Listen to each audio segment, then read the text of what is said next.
Morning, guys, and listen, welcome to your cryptocurrency show, your Bitcoin report.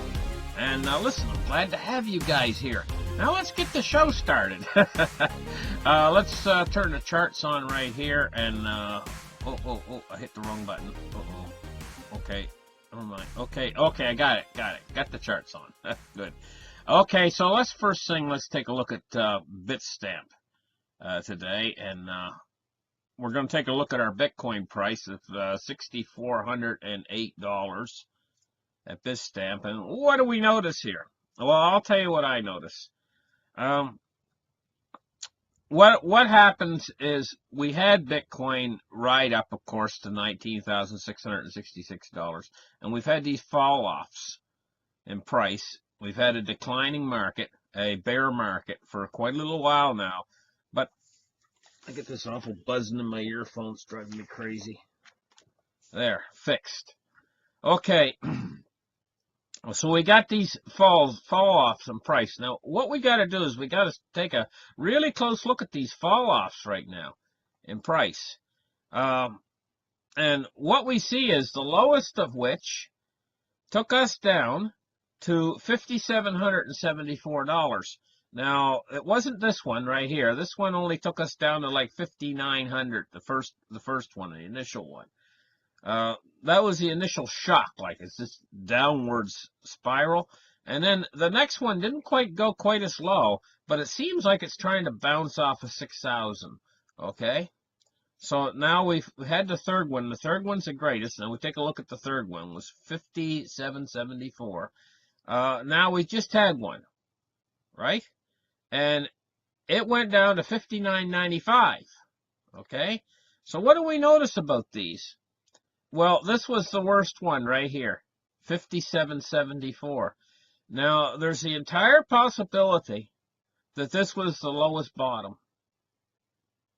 I'm not saying that that's what this is right here yet. It's a little bit tentative. It's a little bit early for me to call it. But I'm going to tell you, it's starting to look like it could be. This could be it. It's tentative now. Will support hold? The support right now is at roughly $6,000. That's roughly the support line. When Bitcoin falls under 6,000, it bounces back. Now, here it went down to 57.74. Now, that was the lowest breakthrough of support, the lowest spot we hit, the lowest smackdown that we had. Well, it's not really smackdown, but the lowest of the low ebb that we had.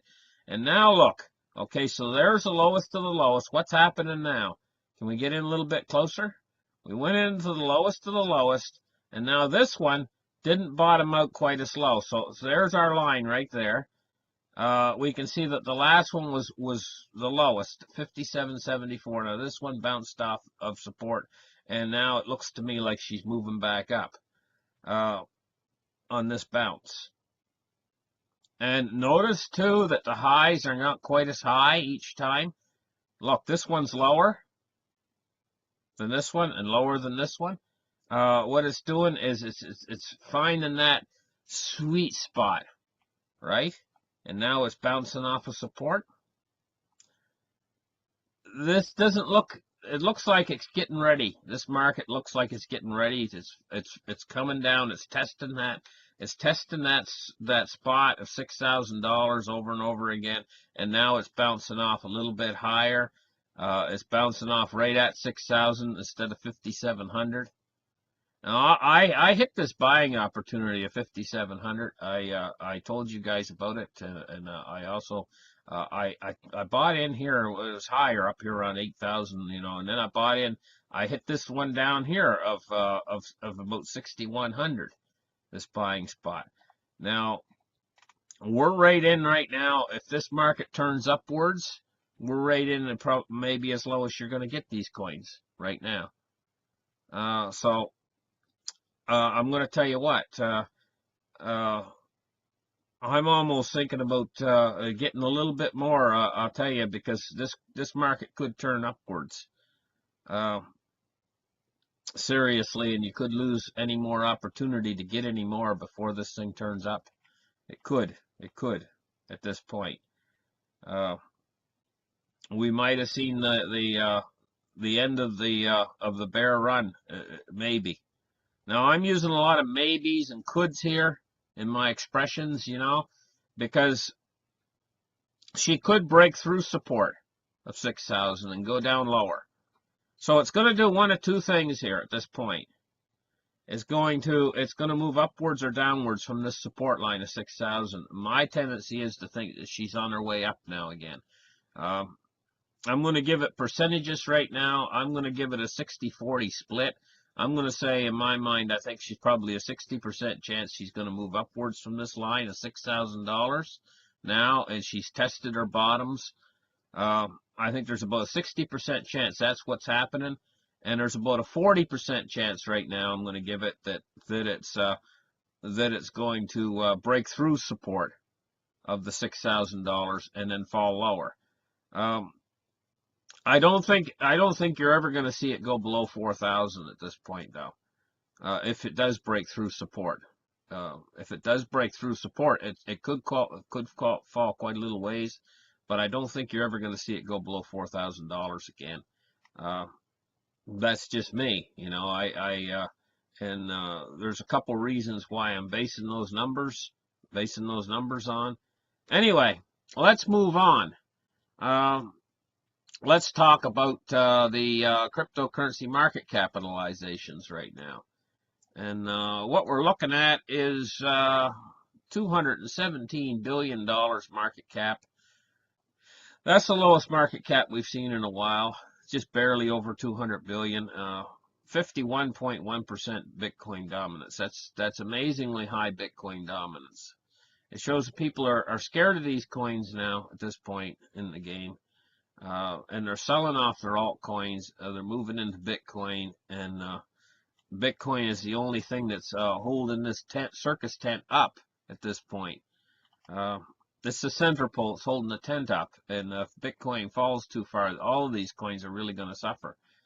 But right now we're looking at some pretty strong moves upwards in some of these coins, like Tether really took a big strong move up just recently, evidently. Stellar took a big move up, 8%. And most of them are in the green this morning. But that's because we were down around just under the $6,000 mark. Now we're back up to 6,400. So the coin we're going to talk about this morning on this show is Litecoin, right here. Now here's the thing about Litecoin. Okay, let me expand the chart out so you can see the symbol of Litecoin. That's what the symbol of Litecoin looks like. Litecoin's a very interesting coin. It's probably, I would say, of all the coins right now, I would say Litecoin is probably the best value in cryptocurrency. This is my personal opinion.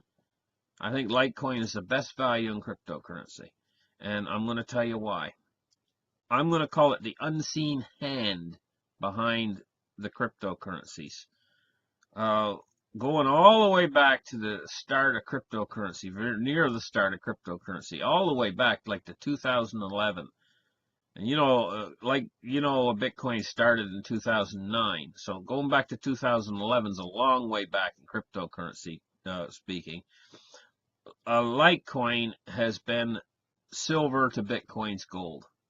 It was there with Bitcoin from almost nearly the start. The technical details of Litecoin is nearly identical to Bitcoin. It's just that it's running on a little bit different algorithm. Let's read here a little bit about it. It says Litecoin is a peer-to-peer cryptocurrency and open source software project released under the MIT X11 license. Created and transfer of coins is based on an open source cryptographic protocol and not managed by any central authority. Litecoin was an early Bitcoin spin-off, or altcoin, and started in October 2011. In technical details, it's nearly identical to Bitcoin. Litecoin was released via open source client on GitHub in 2011 by Charlie Lee, a Google employee. Here's the thing about all this. I have a theory about all this. It's only my theory about all the cryptocurrencies. I believe that Satoshi Nakamoto is as real as Santa Claus. And to me, in my mind, Satoshi Nakamoto represents the unseen hand behind, and he's still there as far as I'm concerned. And he's not, in my mind, he's not a real person at all. Satoshi Nakamoto is the unseen hand, like the deep state sort of a thing, you know. It's like the secret part behind that's watching over Bitcoin, and it's overseeing the whole project. Now, following this theory a little bit further, we realize that in the initial part of this, we'll call it a project of the cryptocurrencies, that this unseen hand was in place over Litecoin and Bitcoin. This was the unseen hand's what it wanted. It wanted Litecoin to be silver and Bitcoin to be gold. Okay? All these other coins, a lot of them sprung up because the software was available to all. Anyone could make their own coin. I mean, we had a coin for almost every. We had a I think a Shaq O'Neal coin. We had coins for every celebrity. We had all kinds. Anybody who wanted to make a coin could make a coin. But that doesn't mean that their coin would be worth anything. You know, because the unseen hand. In my theory of the unseen hand is promoting the coins that are going to be something in the future. Gold and silver. Okay? So I think a lot of these other coins have come along, and unless they serve a utilitarian function, because Bitcoin and Litecoin, they're covering the gold and silver. Right? So these other coins, unless they have some sort of a function that's going to make them useful, like Ethereum, for instance, you know, then they're going to slowly wither away and wither off of the vine because they're not the ones that the unseen hand is going to move to the fore position. And what I mean by this is take a look at Litecoin here and go with this theory of the unseen hand and take a look at Litecoin here. Litecoin made firsts. It says in May, I'll underline it for you. In May 2017, Litecoin became the first of the top 5 cryptocurrencies to adopt segregated witness. It's almost like the unseen hand, in my theory of the unseen hand, it's only a theory, it's almost like the unseen hand is saying, hey, you know what? We don't want to try segregated witness on Bitcoin itself in case something goes wrong. But we'll try it on our other little baby. You know, we got 2 babies here. We've got Bitcoin and Litecoin. We try it on the littler baby, and we give him the medicine, see what happens, the segregated witness. And everything went well, right? And it says later in May of the same year, the first Lightning Network transaction was completed through Litecoin. Now, the Lightning Network is what's going to enable Bitcoin and enable Litecoin to make worldwide transactions at unbelievable lightning speed. Try it out on Litecoin, transferring 0.0000001 Litecoins from Zurich to San Francisco in less than a second. Okay? Okay, this transaction right here is the transaction that shook the world and nobody heard it. Nobody is paying any attention. Okay? This transaction of Litecoin from Zurich to San Francisco that was almost worthless. I mean, it's such a small fragment of a Litecoin. It's almost worthless. That transaction, if you can do that one transaction, you can do 1 billion transactions in a day. Right? If you can do that one transaction. And what did they test it on? They test what did I call the unseen hand tested on? Litecoin again. because the Litecoin Litecoin network is going to have the Lightning network, and so is Bitcoin. You see where I'm going with this? And right now you can get Litecoins for $60 or $70. Oh my God. Oh my God. That's all I'm going to say is, oh my God. Because I could see these coins going to 1/4 the price of Bitcoin, and I can see Bitcoin going to millions of dollars each, because they fragment into such small pieces. Now look at what a small piece this is that they sent the transaction. Let's be a little bit myopic here. Let's take a close look at this. Look at this small piece that they sent the transaction, how small a fragment it was. It was like 100 millionths of a Bitcoin, of a Litecoin, I should say. Now see, Litecoin and Bitcoin, they fragment into such small pieces. At some point in the future, 20 years from now, that transaction right now is nothing. It's meaningless. You couldn't buy anything with that small of a fragment of a Litecoin. But at some point in the future, that might be like transferring $100. Quite seriously, that small fragment of a Litecoin. When all of the world's value comes down on Bitcoin, Litecoin, and a few other coins that make it. But I think that the top coins are always going to be the ones that the unseen hand decided that were going to be the top coins originally to begin with.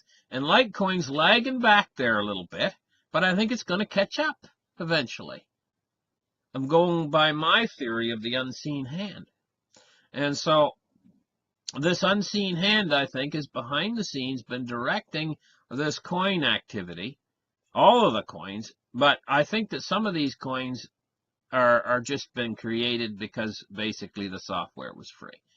And so guys come along and saw an opportunity and they created a coin. And I think you can see some of these coins there in the coin market capital that have been just basically created with no planning behind them whatsoever. No, I shouldn't say no planning whatsoever, but basically just people that are not in the loop, I think, of the unseen hand. In other words, they just happen with people who were got the software for free, so they said, hey, I got a good idea for a coin. You know what I mean? And they're not part of the greater plan that's being run by what I call the unseen hand. I think the unseen hand is what developed all of this to begin with. What developed SHA-256, which is the protocol. I think that the unseen hand developed the protocol behind the cryptocurrencies, and I think it's going to promote them to the end ultimately. And this is my theory of the unseen hand. You can take it for what it's worth, but if it is true, right, then Litecoin is someplace that you want to think about putting your money, because Litecoin is going to be, I think, sitting pretty at some point in the future. And so is Bitcoin, I think. And so this is where I'm putting my the old saying, put your money where your mouth is. Well, right now I'm being kind of mouthy about this, and I'm putting my money where my mouth is. So I'm buying into Litecoin and Bitcoin because I have this theory of the unseen hand. But I at the same point, I think that these are probably two of your best coins anyway. You know what I mean? So anyway, listen, thank you guys for listening. This has been this episode of the Delta Report on Bitcoin, and I hope you enjoyed it. Bye-bye for now, guys.